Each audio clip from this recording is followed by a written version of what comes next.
prepared yet. You need to try and pick off the units as. Look at the shields on the Mark themselves. Oh my god, the drone's gonna take this.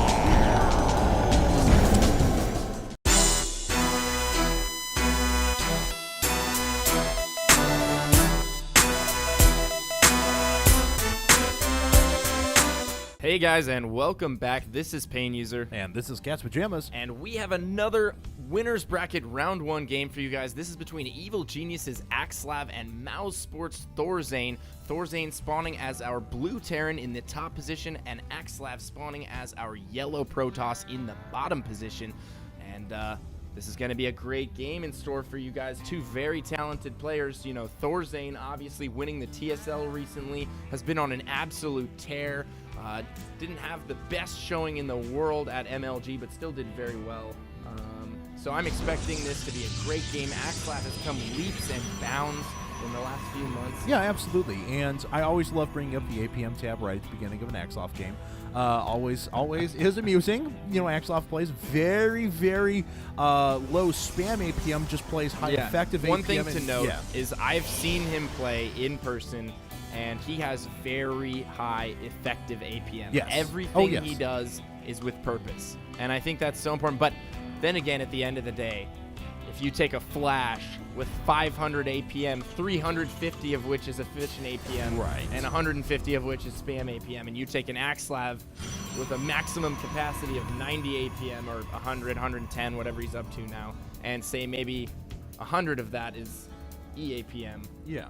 Well, then you've got a problem. Yeah, exactly. So, but you know what? Axslav plays such a smart game. He plays a very good decision-making game. He plays a very reactionary style as well. He's very good at transitioning from what his opponent is doing. And ThorZaIn, of course, plays that very, very fun, as almost his name would suggest, likes the very mech-oriented builds versus Protoss players. He's got a great bio game, too. He does, but we can remember back, TSL when he knocked out Tyler with a ridiculous He also beat Thor MC build, with the same build. You're exactly right. The Thor, Raven, couple Banshees. Yeah. It's just like a hodgepodge of, but essentially it's Mass Thor. Yeah, and it's kind of cool though, because he plays this very, very minimal defensive style until he's able to start his production, and then when he starts producing and he starts moving out there, it's just wave after wave after wave of mech units, and you just see all these Thors coming at you, and you're thinking, wait a second, where did all these units come from? But you are right. He does know when to transition into a bio build as well. He knows when to play the bio game. He is opening with a reactor barracks, 1 racks, fast expand here. And I don't know. I mean, he throws so many different looks at you that Axslav is going to have to play very, very reactionary. He is indeed, and Axslav, one of those players that also loves the 3-gate fast expand that we've been seeing so much throughout the tournament. It's a safe build. It allows you to get units out on the map relatively quickly. It also gives you the option for pressure, and it gives you the option to deny pressure. So it's just a very safe build, keeps you safe around the board, and we do not have a second gas out of Axslav yet. Axslav going with a 1-gate FE, super risky, no second gas, immediately dropping down that Nexus at the natural. So Axslav looking to take a little bit of an aggressive economic lead here, but ThorZaIn already has the reactor down on the racks. He has the factory coming. I think we're going to see a marine tank, aggressive, maybe all-in type of play here from ThorZaIn. It's just so effective on this map, and so many players use it to just get quick, easy wins on a map that can be very difficult. Absolutely, and he put down that second refinery before factory as well, so he's going to be in a great position. Ooh, drop down that starport. Starport is coming up, so he's going to work off of 1 base for quite a while. Not going for a fast expand in any way, shape, or form. Axslav does have 1 stalker out sitting at the Zelnaga Tower. He himself is going up to a 2nd gateway now, but his production is going to be pretty far behind. He is going to have to watch out for a very, very strong 1 base attack out of ThorZaIn. Looks like ThorZaIn does have the Tech Lab down, switching that onto the starport, and going to put down another Tech Lab himself onto the factory. Looks like he wants that super quick Banshee. Might do a push with the first Banshee and a ton of Marines. which would be very effective. Ooh, actually missing the landing no. there. Hey guys, I think we've got it right. Okay, there it is. We're lined up. No.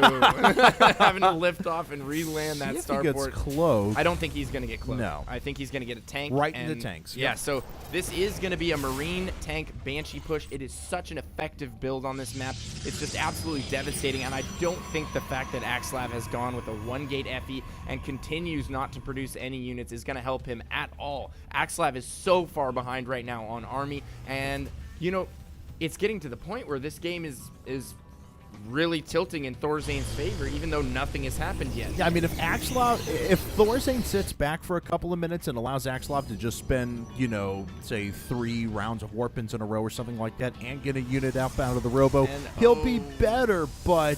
Axslav warping in stalkers, that is not what you want to deal with a push of this nature.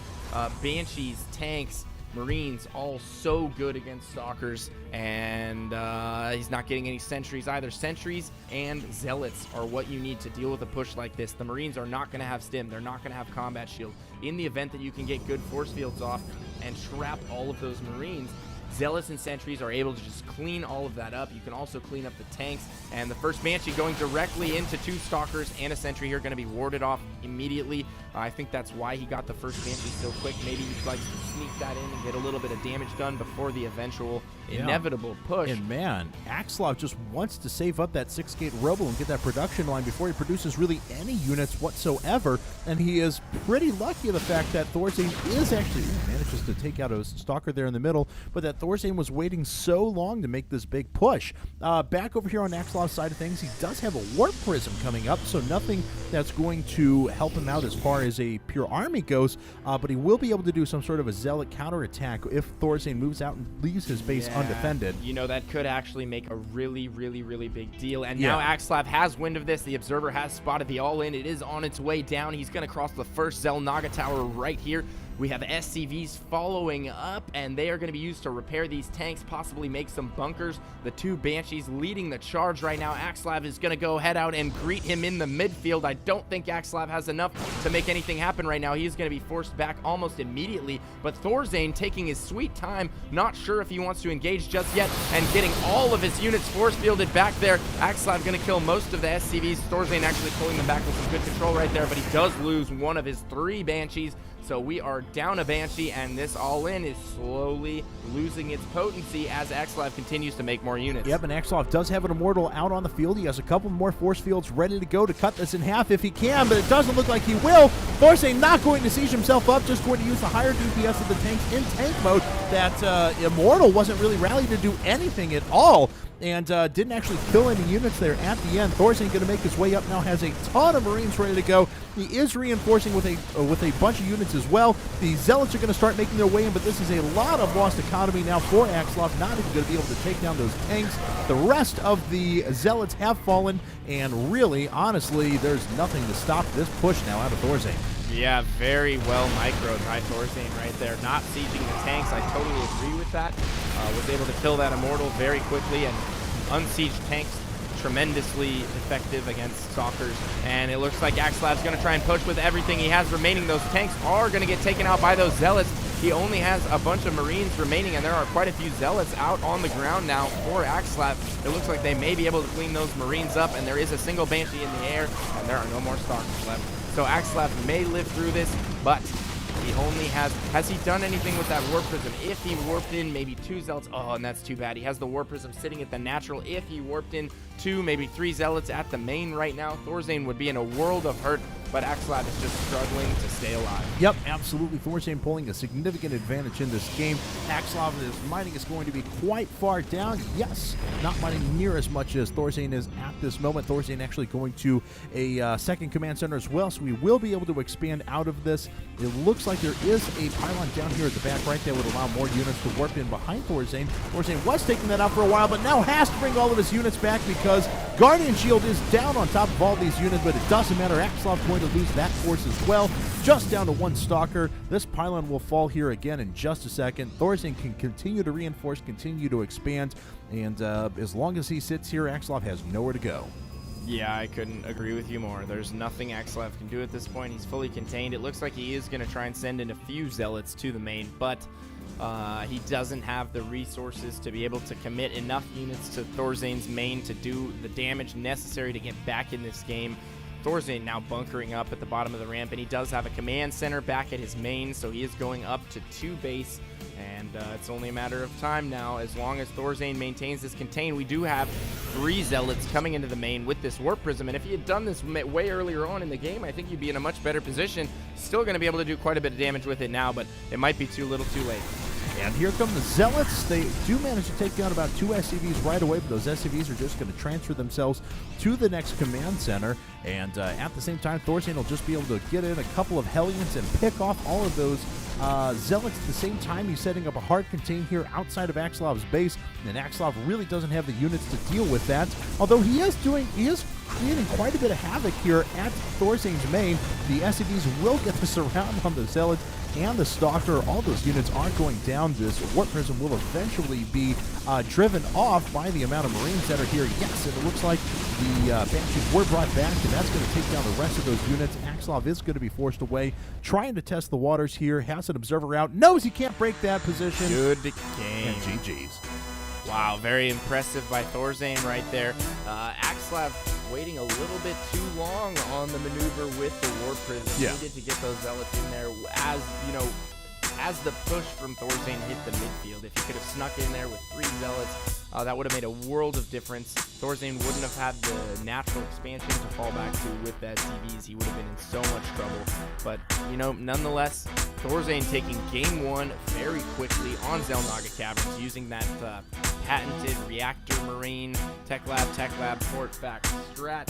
You gotta get those tanks out, get a few Banshees out, and just push with a ton of Marines, and it was able to micro that pretty well, and there was really nothing Axslav could do. Axslav committing so many resources to his production infrastructure, going yeah. all the way up to 6 gates and a robo before, he might have had 4 Stalkers and a couple Zealots. Yeah, I was really surprised before when he moved out to greet that army that was at the front there. I mean, he got off the force fields and things like that. I would have figured he would have just let ThorZaIn come to him and try to chop that army in half here around the entrances to the natural. But it's much more common to see that. But anyway, ThorZaIn taking game 1, and we will be right back at you guys with game 2, so stay tuned.